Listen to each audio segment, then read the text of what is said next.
first of all, if this is your first visit, our restrooms can be found kind of directly from the door you came in through. So those are available to you.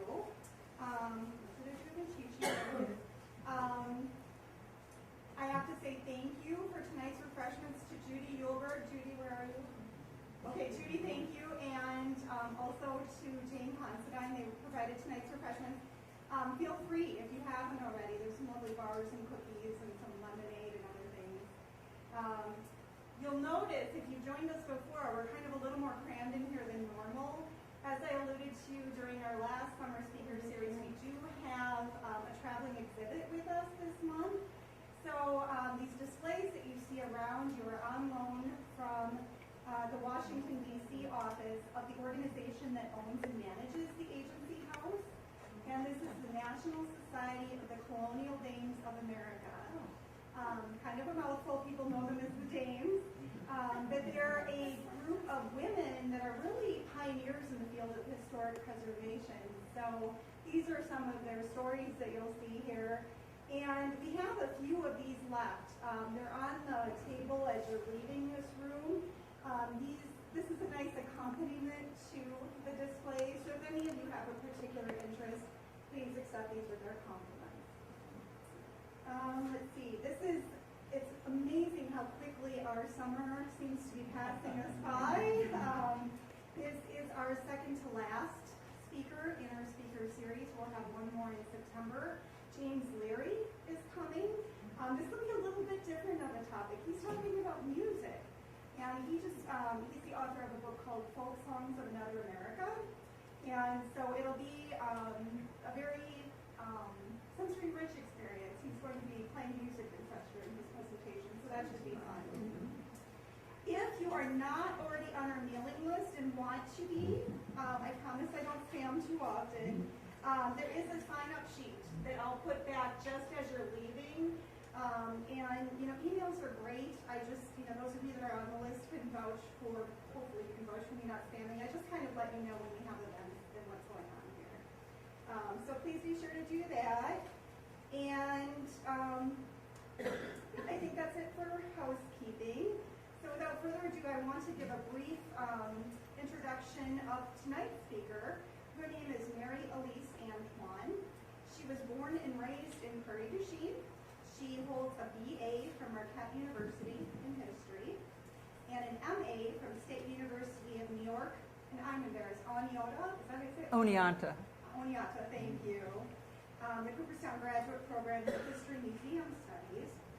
She has worked for 40 years in the History Museum field, and some of the places she's worked are the New York State Division for Historic Preservation, the Wisconsin Historical Society. She's been the Curator of Collections for Villa Louis in Prairie du Chien, the Historic Sites Division Curator, and she's presently President of the Prairie du Chien Historical Society, and she's been on the board there many years. She is a well-published author. Of note is this lovely book that was just released in July, The War of 1812 in Wisconsin, and so this will be discussed tonight. We do have a few copies of this available for purchase in the bookstore, and Mary informs me she'd be happy to sign them if you'd like. Her research focuses on the material culture and the mix and confrontations of cultures in the upper Mississippi prior to Wisconsin's statehood.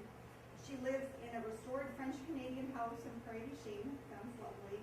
And I found this very interesting. Her son, Matthew Antoine, is a former Olympian, and he's one of the Olympians featured in Going for Wisconsin Gold, Stories of Our State Olympians, which I assume is from the Wisconsin Historical Society Press as well. Is that available through them? Okay. Yeah.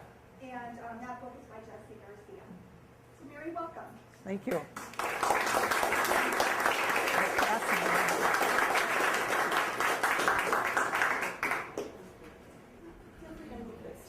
No, what I'll do is I'll just crib. Okay. Thank you all for coming. I'll move to the other side so you guys can get some breeze. As Lisa said, I was born and raised in Prairie du Chien. And as I grew up, I always heard, oh, Prairie du Chien was Wisconsin's second oldest community, and it was started by the French fur traders. And you look around and you go, well, there's nothing to see of that there. I mean, and gee, the only history is the Dousman family at the Villa Louis. So I always liked history, so where did I end up working? Is the Dousman family, Villa Louis. Well, then I went out east and to graduate school, and I ended up living in the Mohawk Valley of New York. And I came in contact with 18th century history. And I've decided, you can put the Victorian in the garbage can. I really like the early history. Prior to Wisconsin statehood, which of course the Indian Agency is here, because what I found in New York is that there was such a rich blending of cultures there. In the Mohawk Valley, you had the French and the Huron. You had the British and the Iroquois. You had the British and the Dutch. You had the Dutch and the Palatine Germans. And then, of course, after the American Revolution, you had the New Englanders that moved in there. And they all brought something different. And yet they accepted each of someone else's culture. Yes, there were wars, so I'm not trying to make it sound like it's all wonderful. But each in their own way accepted some of the other's culture and made it part of theirs. So when I came back to Prairie du Chien to work at the villa again as curator, I did research on the Dousman family, on Victorian furnishings, but I thought, I am going to find why Prairie du Chien is Wisconsin's second oldest community and why it was so important that people would come to the Prairie. And so I began doing research in an earlier time period and learned an awful lot.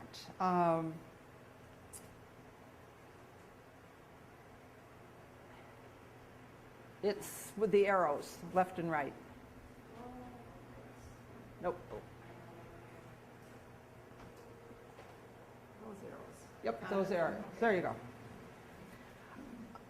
Prairie du Chien is a large prairie that's just north of the confluence of the Wisconsin and Mississippi rivers. And it has attracted cultures for ages. The indigenous people lived there. This is in the center of the mound building area. And then in historic times, many other Indian nations would come and use the prairie. For a while, the Meskwaki lived on there. They had several villages. But in time, the prairie became a neutral grounds. And the tribes could meet there. They traded amongst themselves. Not only with tribes of the upper Mississippi, but tribes from the lower Mississippi. And so it was always a traditional gathering place, and different Native American cultures met there. Well, over on the east part of the continent, the French had come in and settled along the St. Lawrence River, been introduced to the natives there who knew how to trap fur-bearing animals and process the pelts, and the fur trade began. And a lot of the furs came from the northern part of what's now Canada, but a lot of the furs came from the western Great Lakes, upper Mississippi Valley area. So little by little, the French start making their way westward. And in 1673, Marquette and Joliet come to the Mississippi, the first Europeans to see the upper Mississippi. And they come down the Wisconsin, but then they turned south, so they missed the prairie. But the next Frenchman who comes, Nicholas Perrault, comes down the Wisconsin, and he ends up turning north.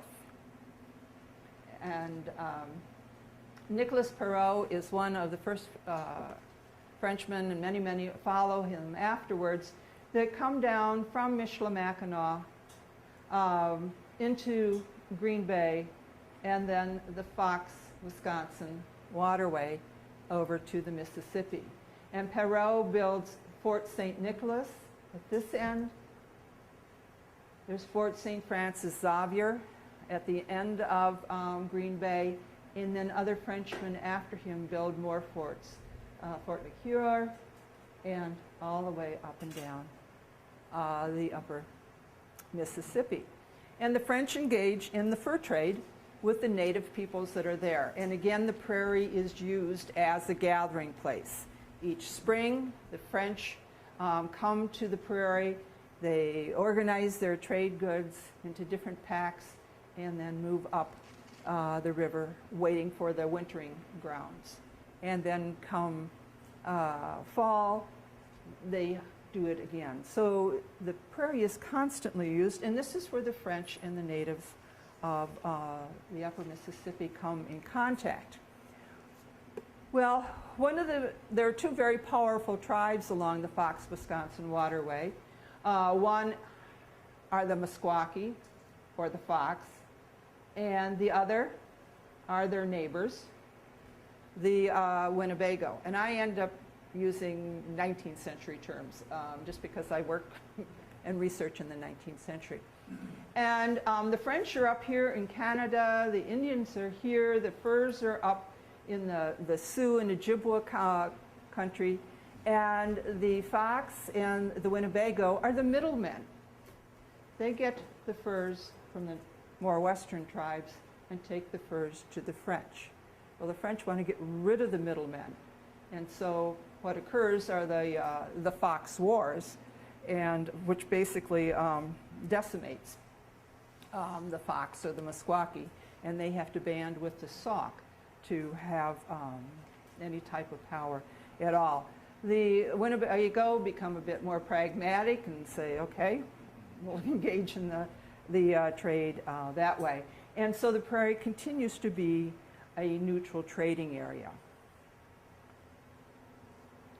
And tribes from as far away as the Missouri River, the St. Peter's River, we now call it the Minnesota River, come and trade there.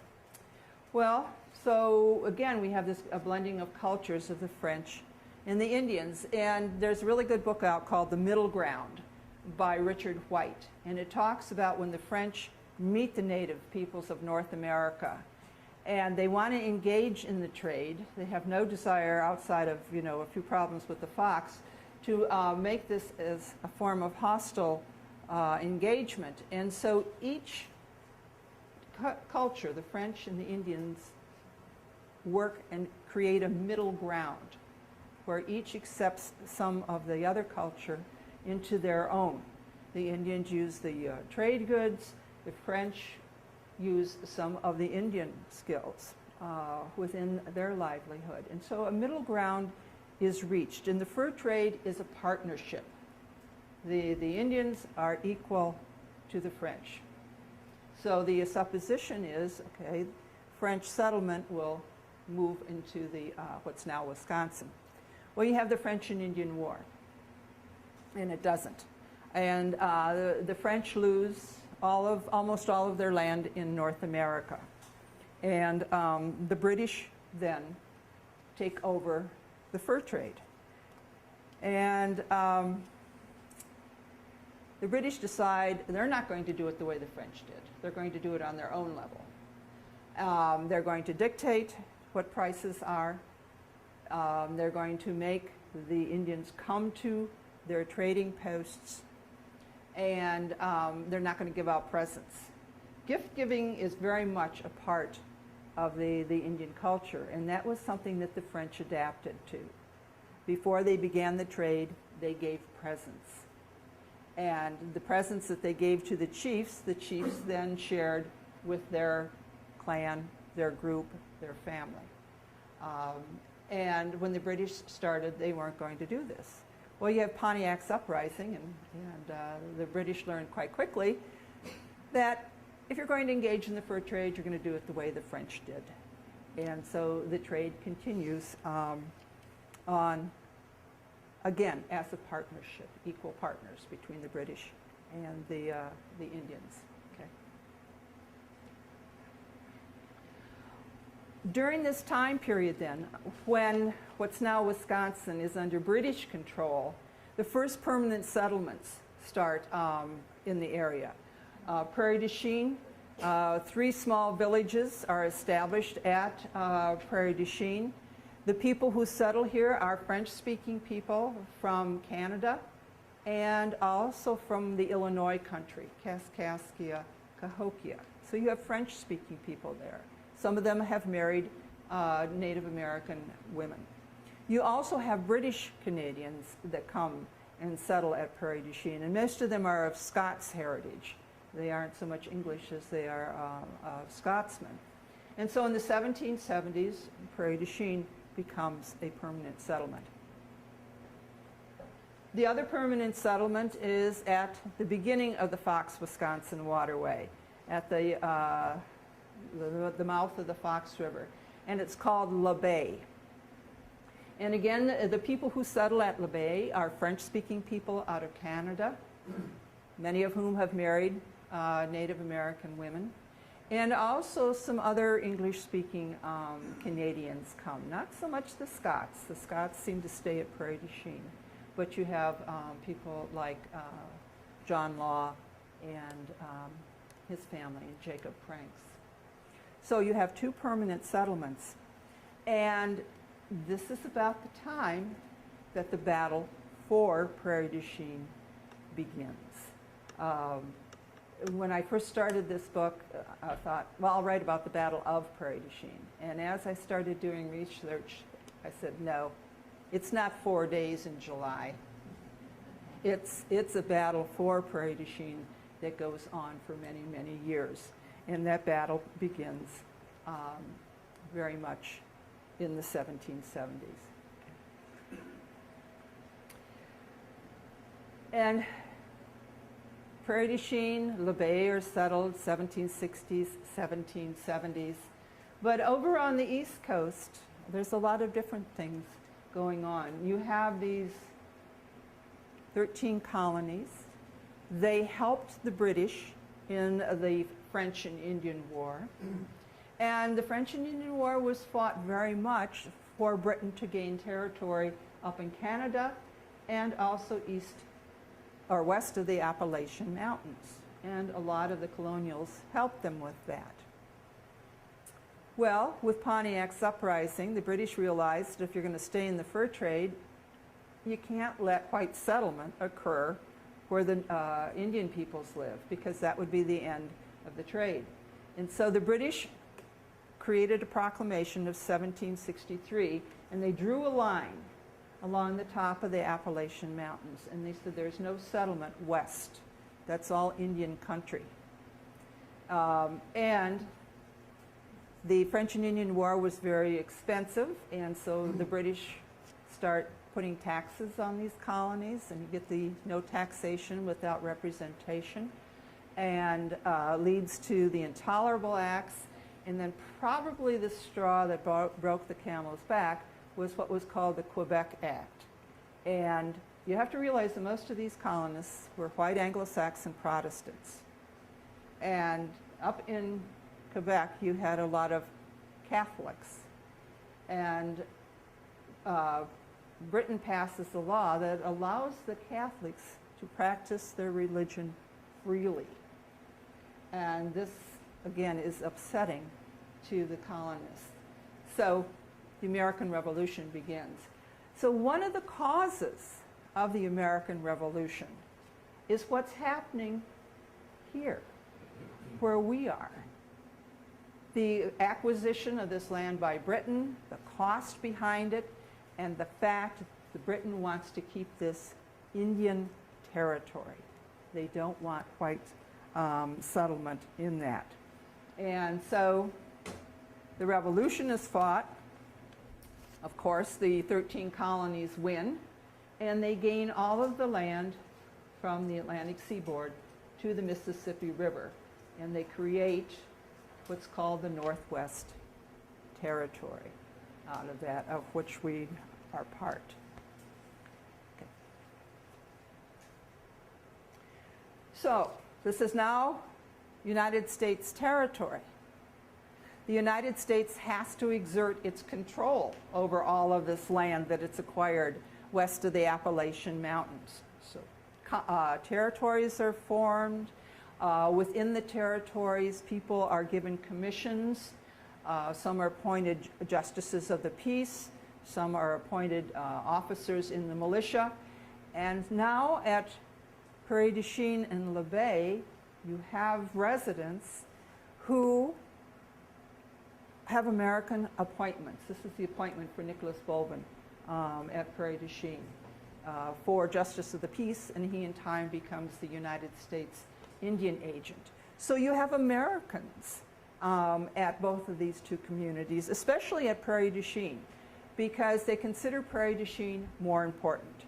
Whoever controls the prairie controls the whole upper Mississippi, the western Great Lakes, and the Fox, Wisconsin waterway.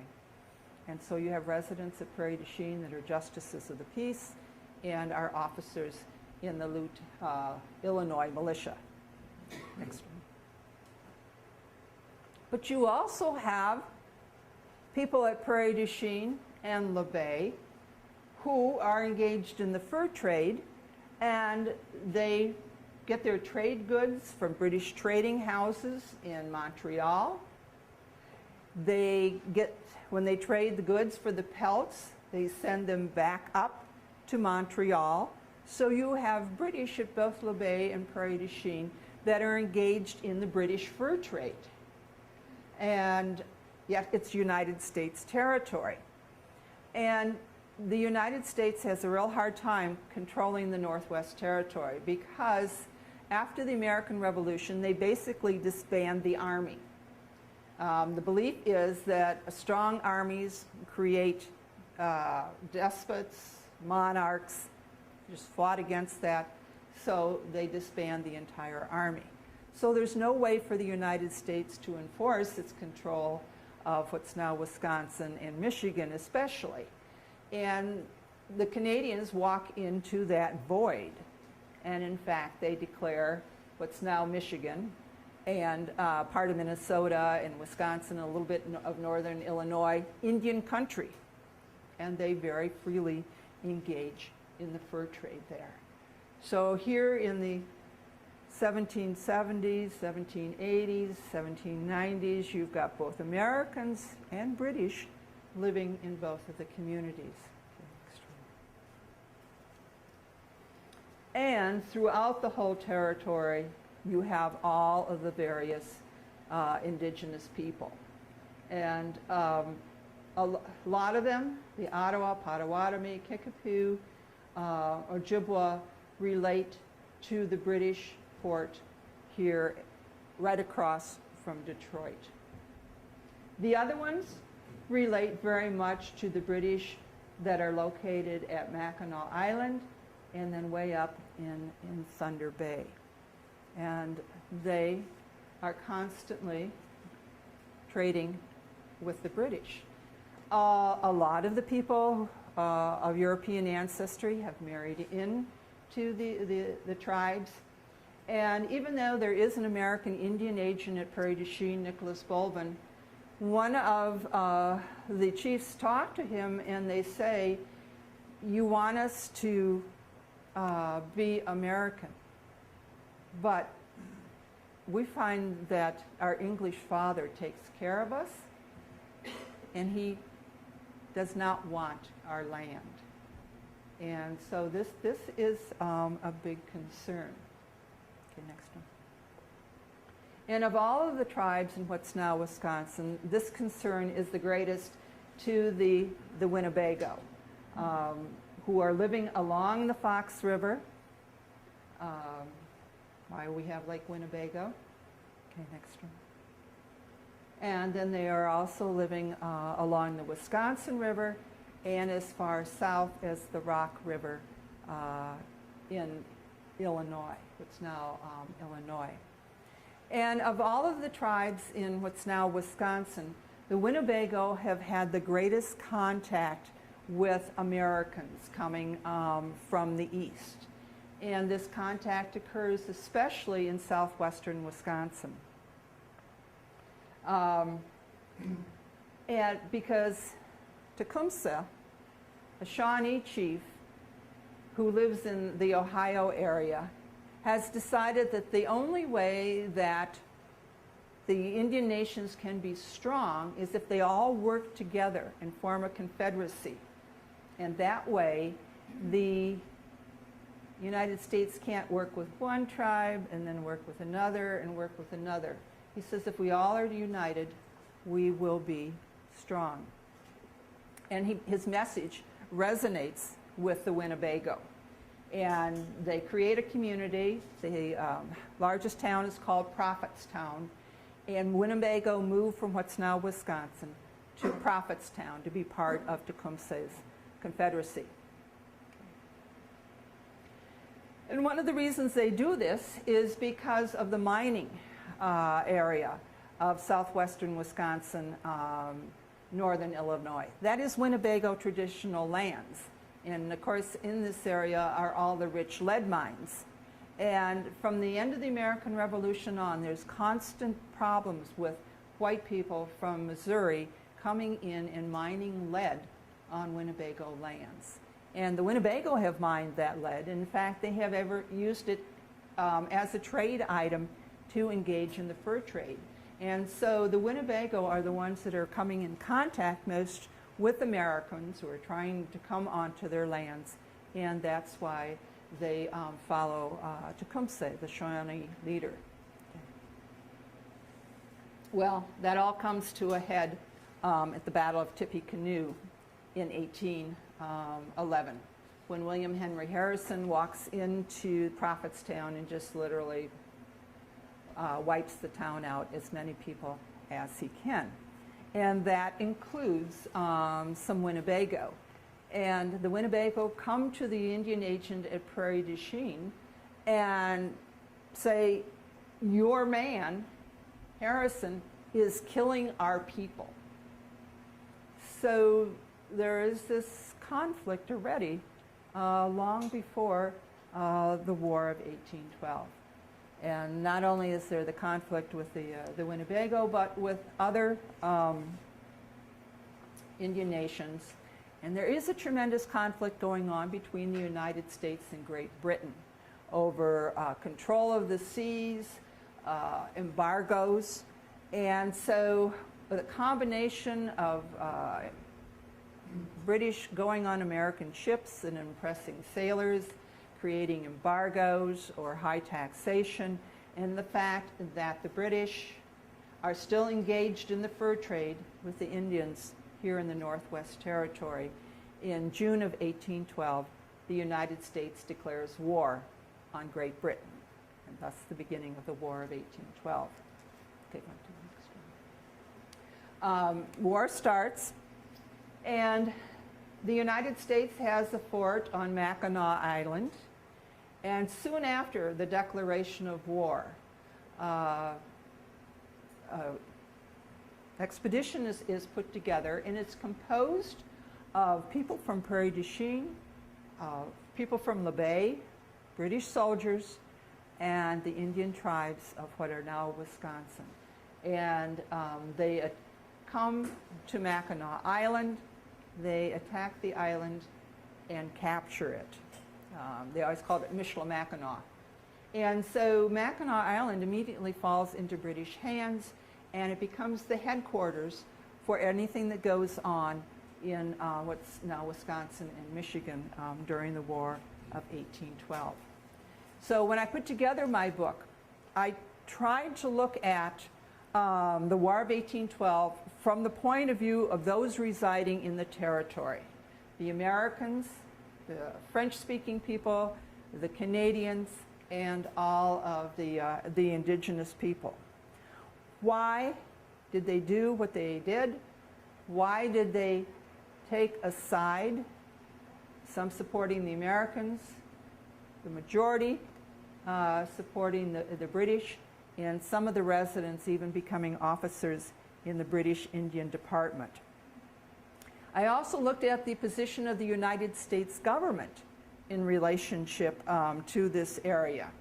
Down in St. Louis, you have William Clark, of Lewis and Clark fame, who's governor of Missouri Territory, but he's also the Indian agent for all the Indians on the west side of the Mississippi River. In Illinois, you have Ninian Edwards, who's governor of Illinois Territory, but he's also the Indian superintendent for all of the Indians on the east side of the river. So I look at the war from their point of view. There's lots of flag waving, literally and figuratively.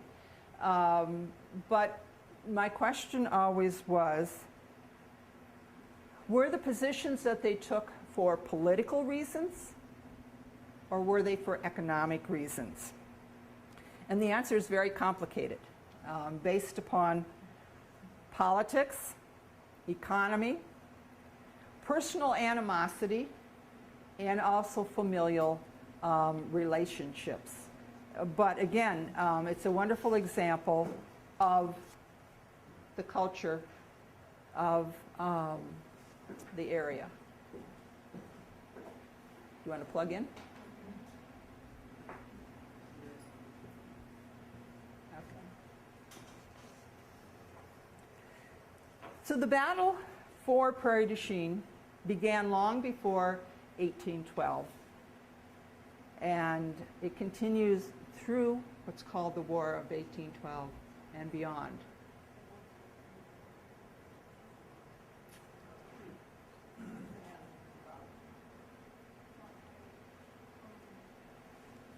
You want to plug?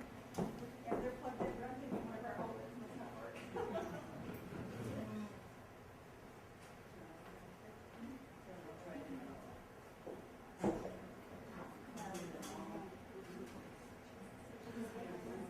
I can do this without images, so it's not necessary. It's so wonderful, though. I don't want to lose my master.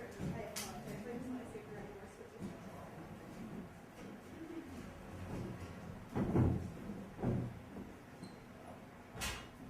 So after the British capture Mackinac Island, or Michilimackinac as they called it, really not too much happens. The fur trade continues at La Baye and at Prairie du Chien. But in early January of 1813, one of the fur traders from Prairie du Chien, Robert Dixon, whom the British in Montreal have really relied upon because of his good rapport with the Indians in the area, and he's married to a Dakota Sioux woman. And the interesting thing is, Dixon was a Scotsman. He had red hair. And in the Dakota tradition, they call the War of 1812 the war the redhead asked us to fight. Okay? And so they respected him. And so what Robert Dixon was given, he was given a speech. He was given many British flags. He was given many medals with images of King George III on, and he was asked to travel throughout what was called the Western region, and talk to the Indian tribes of this area and solidify their alliance to the British.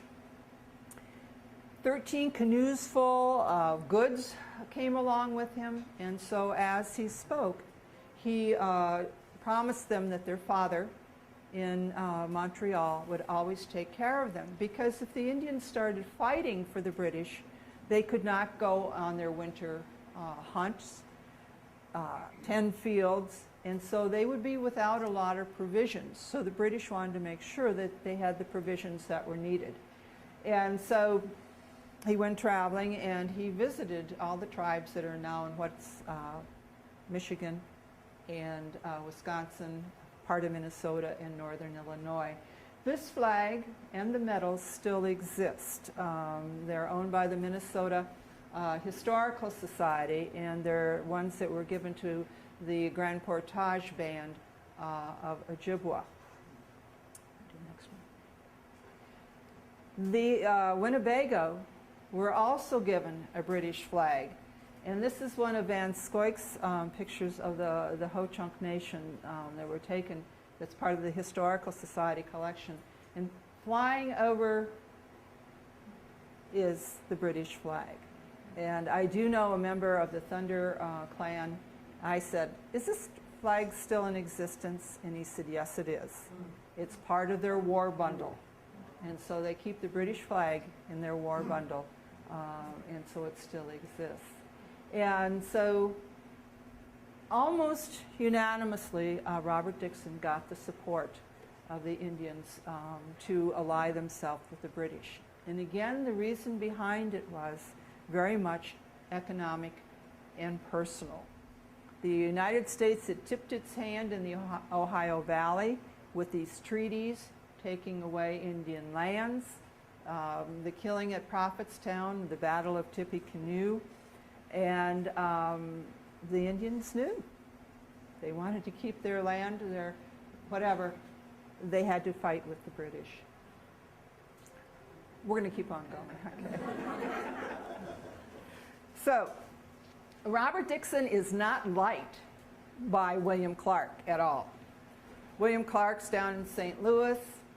He hears of Dixon's ability to speak to the Indians, of their respect for him, and he said, he's causing all of these problems. He's headquartered out of Prairie du Chien. The United States has to go to Prairie du Chien and establish a fort. Because if we can establish a fort at Prairie du Chien and gain control of it, then we can go up the Wisconsin and down the Fox River and get to La Bay. And once you have La Bay, you can attack Mackinac Island. So he convinces the military superiors that this is a good idea. He gets 60 men, a company of men from Zachary Taylor. He gets volunteers and 3 gunboats. And in May of 1814, starts going up the Mississippi River to Prairie du Chien. At Rock Island, the convoy is fired upon by the Sauk and Fox, and the convoy returns fire, and so the Sauk and Fox ask for a halt and ask for peace. And Clark says to them, I will grant you peace between us if you attack the United States enemies, especially the Winnebago. And so, of course, there's no response from the Sauk and Fox, but they obviously must at least nominally agreed. And so Clark continues on up to Prairie du Chien. He arrives at the community. The community is aware that he's coming because of Indian messages. And so the majority of the residents leave their homes to go up into the bluffs till they see how things are going to come about. Next one. So when Clark gets there, he takes command of the village and he secures what he calls a mound behind the village. If you go to Prairie du Chien, there's an island, and that was the main village. And all of the homes were ranged along the waterfront because the Mississippi River was your highway. And behind those homes is a raised mound from the mound builder time period. And so Clark takes that mound and he has the soldiers build a fort there, which they call Fort Shelby, because the soldiers from Zachary Taylor's command are all from Kentucky, and Isaac Shelby is governor of Kentucky, so they name it Fort Shelby for him. Along the way, probably at the mouth of the Wisconsin River, Clark had met some Winnebago. He invites them to sit down and talk with him. They sit down, and the American soldiers open fire on them.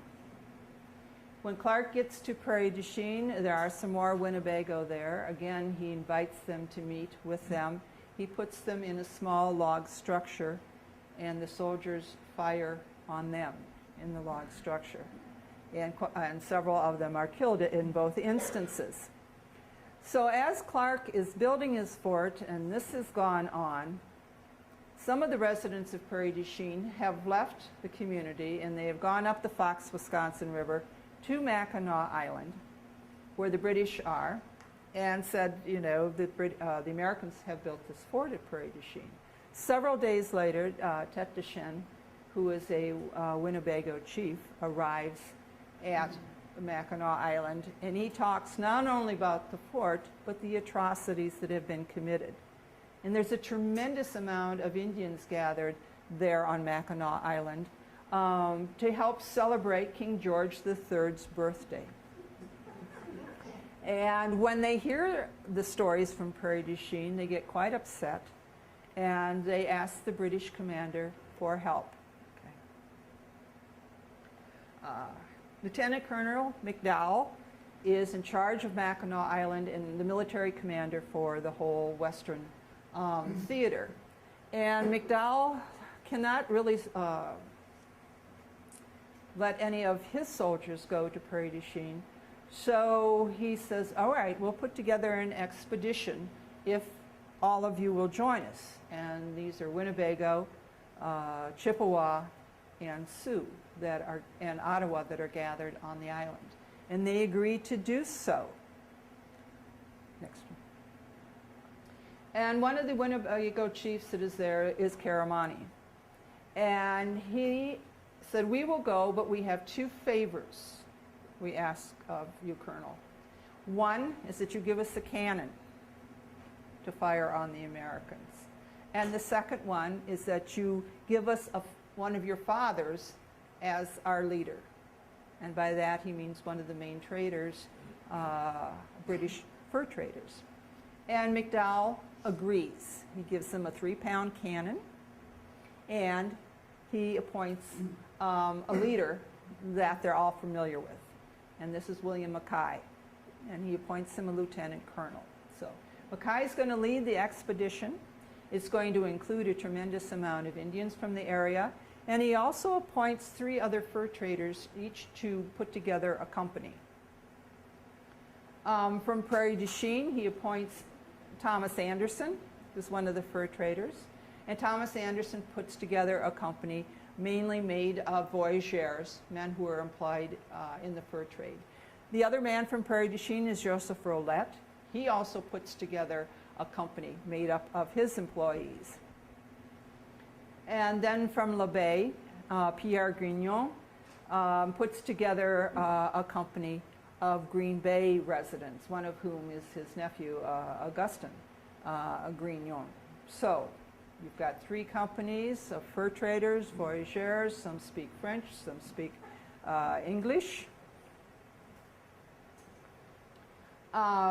They do give a few Michigan fencibles. A fencible is a volunteer, so Michigan fencibles. And many officers from the British Indian Department. And the officers from the British Indian Department are bilingual, trilingual, to be the spokespersons for the Indians. And in the expedition, starts out from Mackinac Island, goes to La Baye. At La Baye, more Winnebago join, Menominee join.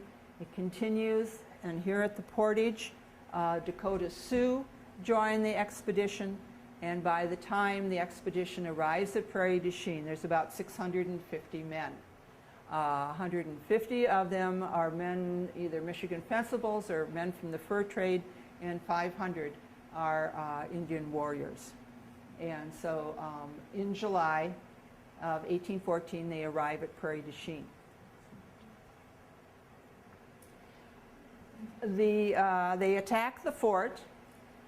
There's a lot of details on this attack, very interesting if you want to know. As they say, buy the book. I'm not going to get into it. But it's an interesting set of military tactics. And basically, it's a siege. The British surround the fort. It's mid-July. It's hot. And the Americans run out of food. They run out of ammunition. And their well collapses. So they run out of water. And they surrender to the British forces. And the fort is renamed Fort Mackay to honor Lieutenant Colonel William Mackay, who led the expedition. So this is British-controlled territory now. The British were in Mackinac Island. They now have control of the Fox, Wisconsin waterway, and they really have control all the way down basically to the Peoria River and up the Mississippi. And this stays under British control until the Treaty of Ghent is signed. But that's signed even before the Battle of New Orleans. So that's signed at the end of 1814, where the British stay in this area until May and Prairie du Chien in July in Mackinac Island of 1815. And so this is British held territory. And you can see the majority of the allies are native peoples of this area. So the treaty is signed, the Treaty of Ghent. And treaty negotiations have been going on for quite a while. And in the original treaty proposal, the British wanted a whole section included about the native peoples, that the United States would guarantee them their lands, guarantee them their sovereignty, and the United States would not sign that treaty. So negotiations continued. Well, by the end of 1814, Britain is now engaged in fighting Napoleon again over in Europe, and they just have to end what's going on over here in North America. And so this treaty is signed. And in there is a small section about the Native Americans. And all it says is that Great Britain hopes the United States will acknowledge the Indians, their homeland, and their autonomy. And that's it.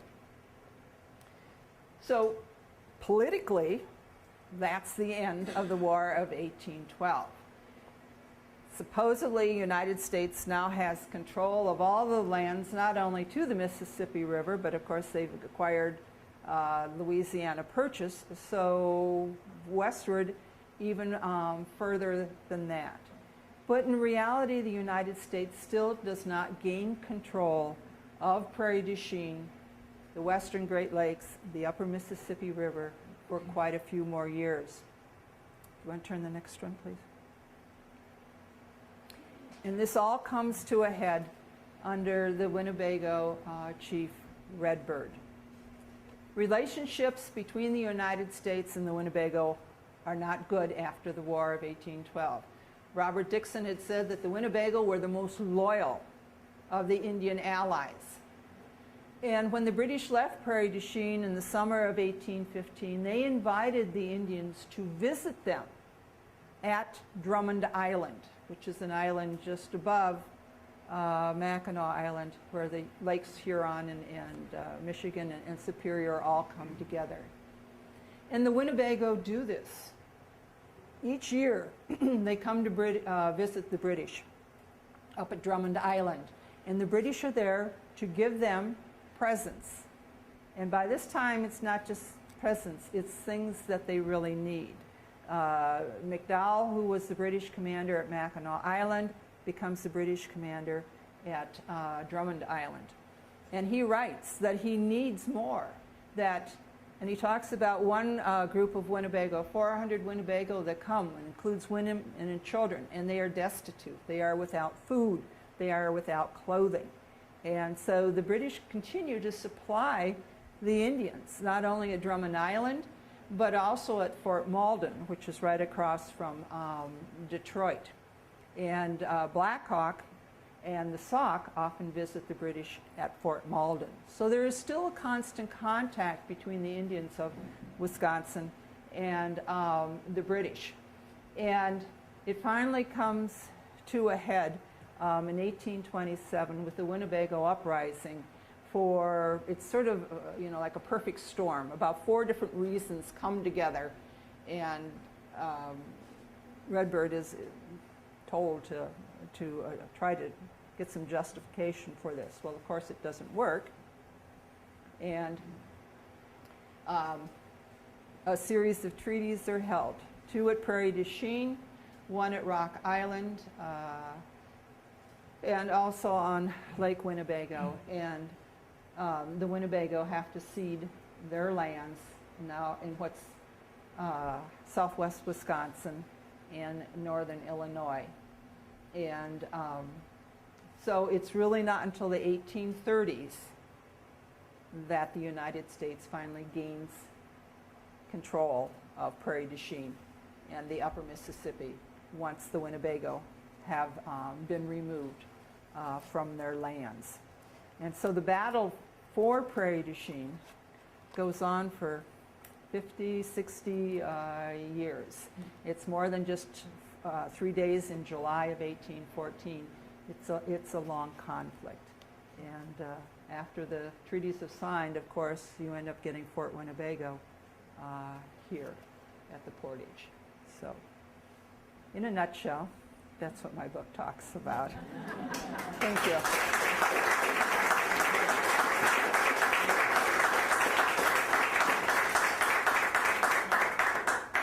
Any questions? Yes.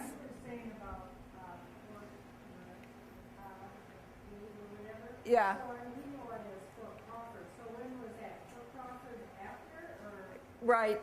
The Americans with William Clark build Fort Shelby in 1814. The British capture it. They rename it Fort Mackay. It's spelled K-A-Y, but I've been told by a Scots person that you call it Mackay. You don't call it Mackay. And so they rename it Fort Mackay. And then when the British leave, they burn it. So then in 1816, the United States creates a series of fortifications. Fort Howard at Green Bay, Fort Armstrong down in Rock Island, Fort Crawford at Prairie du Chien, and Fort Snelling up at, well, basically St. Paul now. And so when they come to Prairie du Chien to build Fort Crawford, they select the same site as Fort Shelby, Fort Mackay.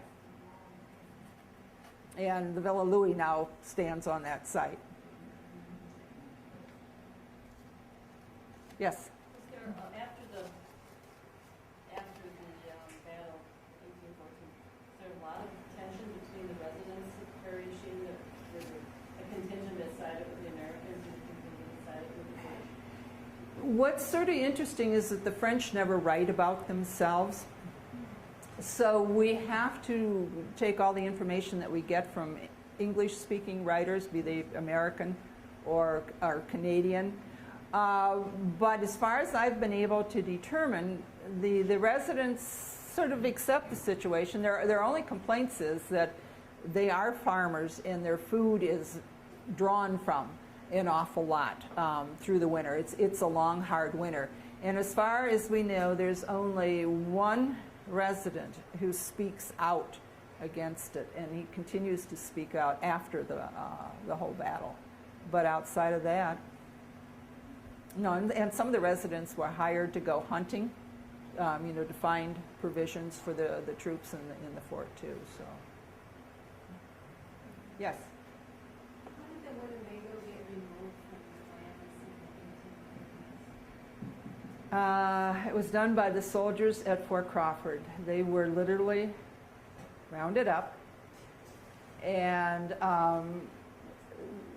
brought together at Prairie du Chien, and they are transported across the Mississippi River to what's called the neutral ground, which is basically where the Yellow River is now. Do you know where Effigy Mounds is? That area. So it's in part of northern Iowa and southern Illinois. And this was supposed to be neutral ground between the Sauk and the Fox and the Dakota, who hated each other. So, you put the Winnebago in the middle as the buffer. Well, it's American logic, military logic, I don't know. So yes, they are literally transported by the soldiers across the river. Well, the neutral ground then becomes desirable. So they are then transported farther westward to Fort Atkinson. That land becomes desirable. They're transported farther westward into Minnesota. That land becomes desirable, and they are finally removed to Nebraska. And this is all done by transport by the American military.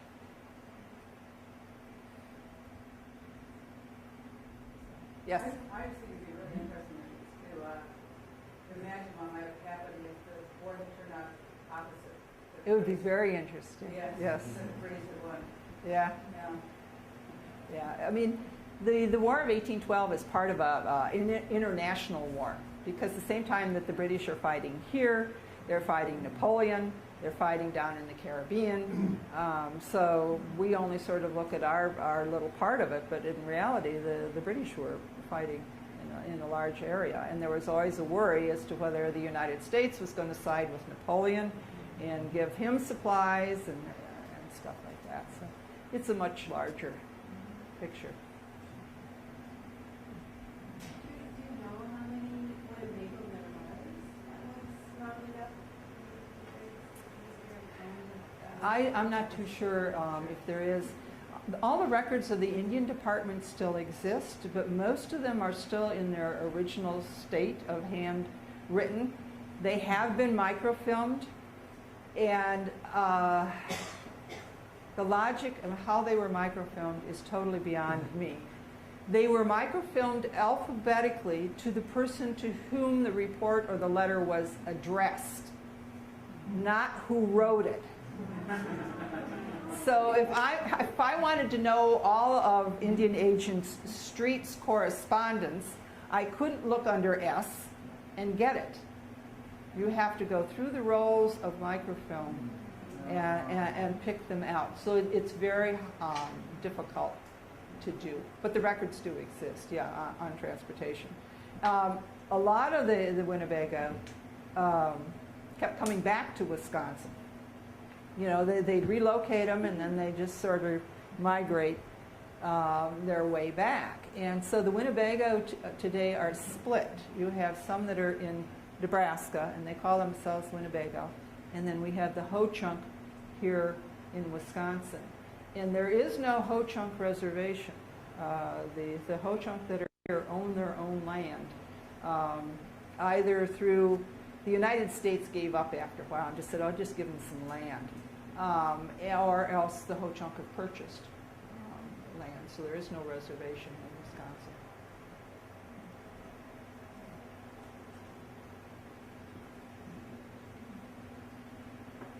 Okay. Any other questions? Thank you very much, Mary. Thank you.